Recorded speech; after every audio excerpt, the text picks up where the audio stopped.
HarperCollins and Harper Audio present Green Eyes and Ham by Mary Penney. Performed by André Santana.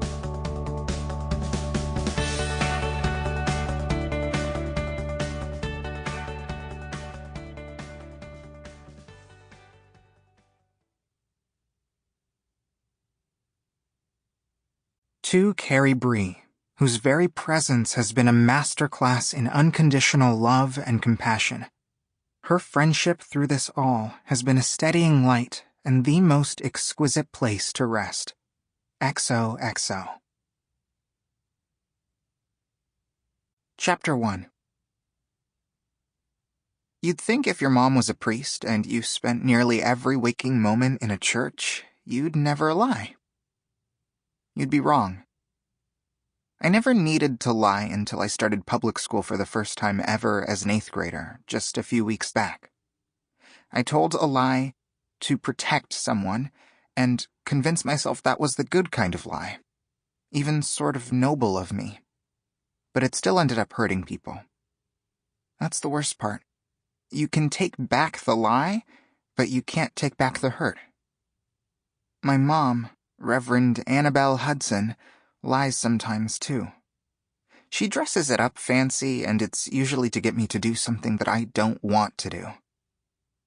Like when she told me that nobody would see me delivering a giant box of lady diapers to Mrs. Minnelli's house.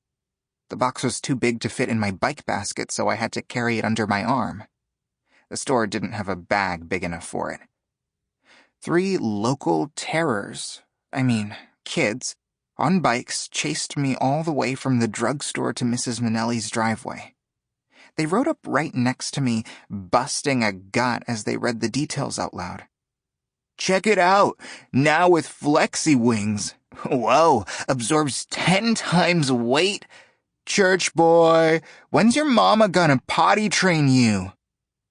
I just kept my eyes on my front wheel and pretended they weren't there, which was impossible. I recited the periodic table of elements under my breath until they rode away. I parked my bike and locked it up on Mrs. Minnelli's porch, then grabbed the bag from my basket that held her glowing red-hot red lady hair dye. I pushed the bell and kept pressing until I nearly lost all the blood in my fingertip. Mrs. Minnelli is pretty deaf. She's one of my mom's church ladies. There's a whole tribe of them. You can't run a church by yourself like Mom does without them. They do all the stuff Mom doesn't have time to do. The church ladies would take a bullet for her any day of the week, and probably take a bullet for me, too. The door flung open, and Mrs. Minnelli smiled like Christmas had just shown up at her door, even though nearly 100 degrees of August heat beat on us. "Well, there you are, Ham, my darling. This is just so kind of you." She looked over the top of her bright red eyeglasses to study the diapers, and then to the other arm where I'd stashed the box of her hair dye. "Oh, excellent! You found the exact right ones," she said, and led me in. Fortunately, she had air conditioning, and had it going strong. Mom and I didn't have any at the parsonage where we lived.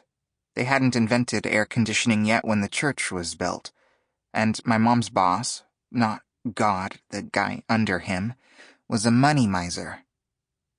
"Hammy, would you like some iced tea?" "Thanks, I'd love some," I said, and waited for the glass of tea so sweet it would make my eyes cross. And then Mrs. M would bring out a plate of frostbit circus cookies she kept in the freezer. I think she bought a case of them from Costco the year Mom found me. Someday I'd eventually finish the whole lot, but she would never stop calling me Hammy, even though I was 13. None of them would. "You must think I'm so vain to ask you to do this," she started, like she always did. "Gosh, no," I said, trying to swallow a frosted elephant whole.